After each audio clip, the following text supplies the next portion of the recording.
Bismillahirrahmanirrahim. Assalamualaikum warahmatullahi wabarakatuh. Apa kabar anak soleh solehah yang mudah-mudahan senantiasa dirahmati Allah. Mudah-mudahan kabarnya semuanya sehat. Kita berjumpa lagi di pembelajaran pendidikan agama Islam. Baik, seperti biasa, mari bersama kita mulai belajar kita ini dengan membaca kalimat basmalah. Bismillahirrahmanirrahim.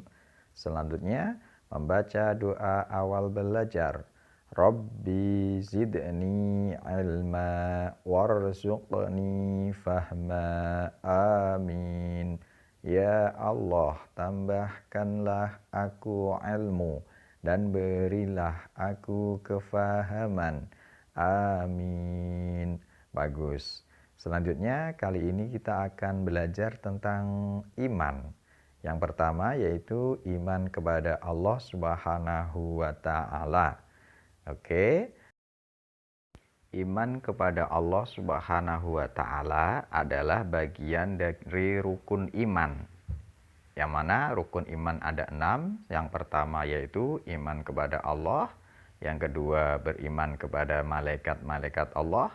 Yang ketiga beriman kepada kitab-kitab Allah. Yang keempat beriman kepada Rasul-Rasul Allah. Yang kelima beriman kepada hari kiamat. Dan yang keenam beriman kepada qada dan qadarnya Allah. Untuk itu kita akan belajar tentang rukun iman yang pertama, yaitu iman kepada Allah Subhanahu wa Ta'ala.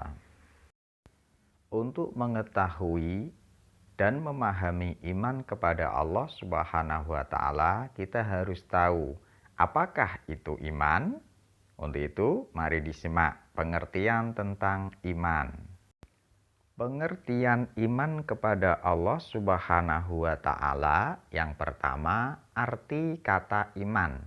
Iman berarti percaya atau yakin. Kalau ada orang beriman, berarti dia percaya.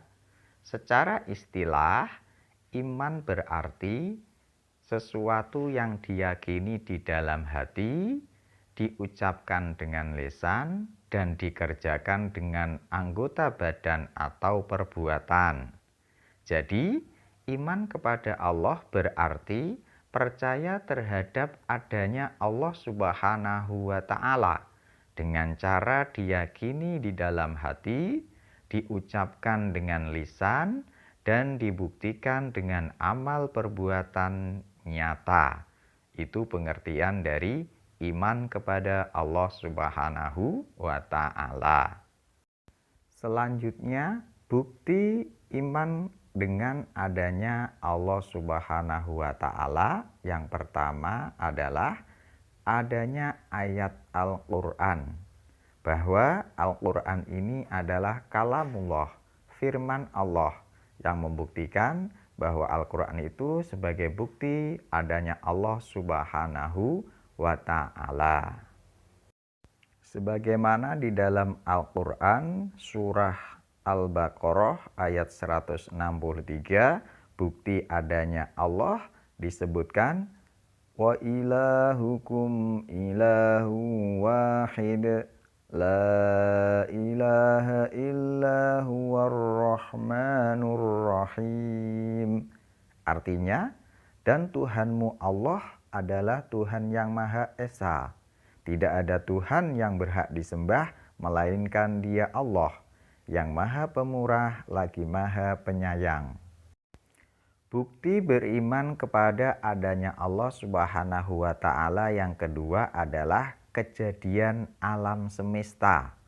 Adanya bumi, adanya matahari, bulan, bintang, dan alam semesta seluruh isinya ini menunjukkan adanya Allah Subhanahu wa Ta'ala. Alam semesta adalah bukti adanya Allah Subhanahu wa Ta'ala. Karena adanya alam semesta pasti ada yang menciptakan, yaitu Allah Tuhan yang Maha Pencipta. Berikutnya, bukti beriman kepada adanya Allah Subhanahu wa Ta'ala yang ketiga adalah kejadian manusia, di mana manusia yang diciptakan dari hanya segumpal darah menjadi janin dan bayi, itu menunjukkan kekuasaan Allah Subhanahu wa Ta'ala sebagai Zat yang Maha Pencipta. Penciptaan manusia adalah membuktikan bahwa manusia adalah makhluk ciptaan Allah yang terbaik dibandingkan dengan makhluk Allah yang lain. Dari segi bentuknya, dikaruniai akal dan pikiran. Untuk itu, manusia harus menjadi makhluk Allah yang terbaik di muka bumi. Di samping itu, penciptaan manusia menunjukkan kekuasaan Allah. Begitu banyaknya manusia di dunia ini, tidak ada satupun yang sama persis bentuknya. Hal itu membuktikan bahwa Allah Maha Kuasa menciptakan manusia dengan segala bentuknya, yang satu pun tidak ada yang sama. Ini adalah sesuatu yang unik, tidak ada lain kecuali karena kekuasaan Allah Subhanahu wa Ta'ala. Barakallahu, anak yang soleh dan solehah. Tibalah kita pada kesimpulan materi pembelajaran kita kali ini. Yang pertama, beriman kepada Allah Subhanahu wa Ta'ala adalah dengan cara diucapkan dengan lisan, diyakini dengan hati, dan dilakukan dengan tindakan perilaku terpuji.